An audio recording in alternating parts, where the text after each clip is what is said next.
Bonsoir, en dépit d'avoir une emmerdeuse à mes côtés, fort dévêtue d'ailleurs, je voulais vous parler aujourd'hui d'une visite à Paris dans le 19e arrondissement avec un livre policier édité chez Viviane Ami, c'est la même qui a édité tous les livres de Fred Vargas, à savoir Arabe Jazz, qui a été écrit par un auteur qui s'appelle Karim Misquet, c'est son premier roman.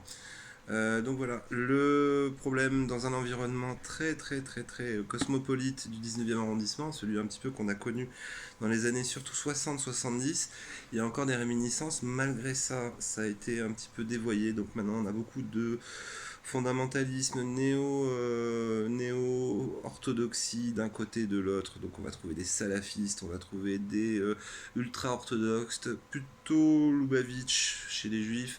On va trouver des témoins de Jéhovah, un crime sordide, on va voyager à travers le 19e avec également des petits passages à New York. Et deux flics très intéressants, une femme, un homme, avec également un témoin essentiel dans l'histoire. Et ce qui est assez intéressant dans ce livre, c'est que justement, on a un procédé qui est vraiment très finement utilisé, à savoir les pensées et les rêves de chaque protagoniste. Et ça, c'est très bien fait parce que parfois, dans certains livres, on a tendance un petit peu à se perdre à travers ce genre de digression. Et là, par contre, on se perd pas du tout. Au contraire, c'est très intéressant et ça apporte même au sens même de l'histoire. Évidemment, on va trouver aussi des flics corrompus, des brocanteurs pervers et autres coiffeurs dignes de mauvaise série B, je dirais.